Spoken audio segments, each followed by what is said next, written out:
So think about the last time you signed up for something online. You know the drill, right? You use an email, you make up a password, maybe you even link your social media account. But if you ever really stopped to think about who owns that digital you, well, today we're going to dig into a really cool idea that wants to put that power right back where it belongs, in your hands. This really is the big question, isn't it? Who owns your digital self? All of it. Your profiles, your data, your entire online history. Are you actually in control, or is someone else kind of pulling the strings?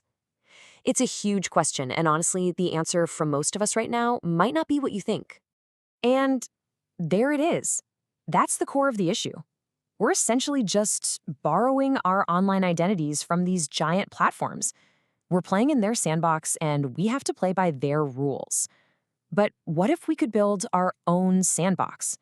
What if there was a way to create a digital self that you and only you truly completely owned? Okay, so let's really get into it. In the world we live in today, your data is way more than just information. It's basically currency, and that makes your identity your most valuable but also your most vulnerable asset. We're always stuck in this weird paradox of needing to prove who we are to get things done online, while also trying to keep our private lives, well, private, just to stay safe. Now, to really wrap our heads around the digital solution, let's take a step back and look at the original identity tech, nature itself. For, centuries, the absolute gold standard for proving someone is unique has been the good old human fingerprint. It's the biological benchmark we all just get. So, what makes a fingerprint so darn powerful? Well, for one, it's totally unique to you, a permanent mark that was shaped by pure randomness before you were even born. It's a biological signature that says, yep, this is me. But, as we're about to find out, that permanent, unchanging quality, that's also its biggest weakness. And that weakness is exactly what brings us to this idea, the Universal Individual Identifier, or UIID for short. Now, this is not just another username. The source material calls it a cryptographic masterpiece, and it's designed from the ground up to be the digital version of a fingerprint, but, without the baggage. So what really is a UUID? Think of it like a permanent, unchangeable anchor for your identity online. It's built to make sure your digital self is always distinct, always secure, and, this is the big one, completely under your control no matter where you go on the web. And just to give you a sense of how unique we're talking 2 to the power of 128th. That number is so ridiculously big, it's almost impossible to imagine.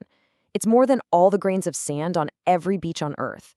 So it's not just unlikely that two people would have the same UIID, it's a mathematical certainty that they won't. But look, the UID isn't just trying to be a copy of a fingerprint. The whole point here is to actually improve on it, to take that idea of unique identity and give it a serious upgrade for the digital age. This is where silicon really starts to outshine carbon. Okay, so here's the first major comparison. A fingerprint, it's born out of the beautiful chaos of the physical world. A UUID, on the other hand, is forged in what the source calls the digital womb of high-entropy math, which is really just a fancy way of saying it comes from true, unpredictable randomness. Both give you something totally unique. One is made by chance, the other is made by design. But this right here is the first huge upgrade. A fingerprint is passive. You leave it everywhere, on every glass, every doorknob. It's kind of a liability. The UID, though, is designed to be active. It lets you prove who you are without leaving a permanent, vulnerable trace, or a sort of digital smudge all over the internet. And this is probably the most important upgrade of all. If your fingerprint data gets stolen, that's it. Game over. It's compromised for life. You can't exactly go get a new one. But a UID is built on this idea of self-sovereign identity. That means you have the final say. It's a key that belongs to you, not because some company says so, but because the math itself proves it. And you can lock it down with some seriously powerful encryption. All right, so let's see how this would actually work in the real world. How does a UID act as a kind of digital shield, protecting you while still letting you do everything you need to do online? This is that identity paradox we were talking about. To use a service, you have to prove certain things about yourself. But to stay safe, you need to keep your private info private. So how in the world can you do both of those things at the same time? Well, this is where the magic happens. It uses a concept called zero-knowledge proofs. Now, it sounds super complicated, but the idea is actually brilliant. Let's just walk through it. Say an online store needs to know if you're over 18. Instead of you sending a photo of your driver's license, with your address and birthday and all that sensitive info, your UID acts like a master key. It generates a tiny, secure, cryptographic proof, and all you share is that proof, which basically just says, yes, this person is over 18. The store can verify that it's true without ever laying eyes on your actual birth date. You prove the fact without ever revealing the data. And this system has other really big advantages too. For example, you can create temporary verifiable aliases that still link back to your main UID. This keeps your true digital identity safe and clean from data breaches. And like we talked about with that crazy huge number, the anti-collision guarantee means your digital footprint will never ever be confused with someone else's. So let's bring this all home. The really fundamental shift here is moving from a system where we're just passively leaving these little traces of ourselves everywhere to one where we actively own and control the mark we make on the digital world. I think this quote from the source material just says it all perfectly. Your fingerprint is the mark you leave on the physical world. Your UID is the mark you own in the digital world.